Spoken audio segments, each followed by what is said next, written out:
F'tentattiv biex jippruvaw jikkontrollaw il-ħsara politika li qed isofru l-Labor wara l-istejjer li qed ikunu żvelati dwar il-lider, il-Ministri ta' Abela qed jaraw kif jagħmlu biex ipinġu dawn il-każi das li kieku ma kienu xejn.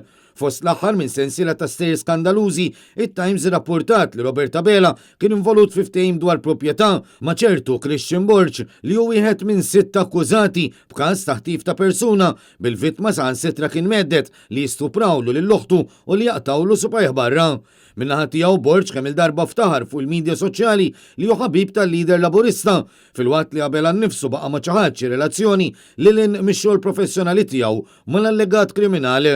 Jiena kont fil-passat l-avukat ta' Christian Borch u nassumi li s-saqsini wkoll jekk qatt kelli għax diġà daħlet domanda f'dak is-sens jekk qatt kellix interessi oħrajn miegħu, niftakar li numru ta' fil-passat kien hemm sitwazzjoni fejn kelli konvenju se parti minn konvenju ta' proprjetà u kien ġie ċedut favur waħda mill-kumpaniji tiegħu. Ġifieri kelli semma' persuni oħrajn ġo ta' konvenju ta' proprjetà u kien ġie ċedut favur waħda mill-kumpaniji tiegħu. Iżda quddiem dan kollu, il-Ministri qrib ta' Robert Abela qed jippruvaw jagħtu x'jifhmu li dawn huma stejjer inventati bħal-Ministru Rodrigue Galdes li saħansitra indika li dan il-każ ma jinkwetaħx. Inti kellek idea bir-relazzjoni bejn Robert Abela u Christian Borch? Jien naħseb xbajtu tispinjaw stejjer minn naħa tagħkom il-Prim Ministru diġà wieġeb u m'għandix inżid. Tidispinna lik ma tinkwetax. 100%.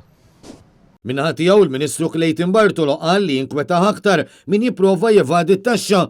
Madankollu għażel li jidħol jiġri lejn Kastilja meta konna se nistaqsuh dwar il-fatt li t-Times irrapportat kif parti mid-dokumenti inklużi fil-ftehim kienu deskritti minn esperti legali bħala possibilità ta' loophole għal evażjoni ta' taxxa. Tinkwetak ir-relazzjoni li Robert Abela kellu ma' Christian Borch?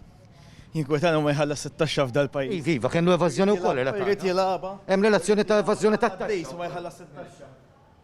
L-emil ta' Robert Abela fl-aħħar snin qed iħammar wiċċ diversi esponenti tal-Partit Laburista e kif fl-aħħar ġimgħat sar magħruf ukoll kif kien jitħallas 17,000 euro fix-xahar għal konsulenza legali fl-awtorità tal-ippjanar għax qal li kien jaħdem ukoll is-sibtijiet u l-ħdud.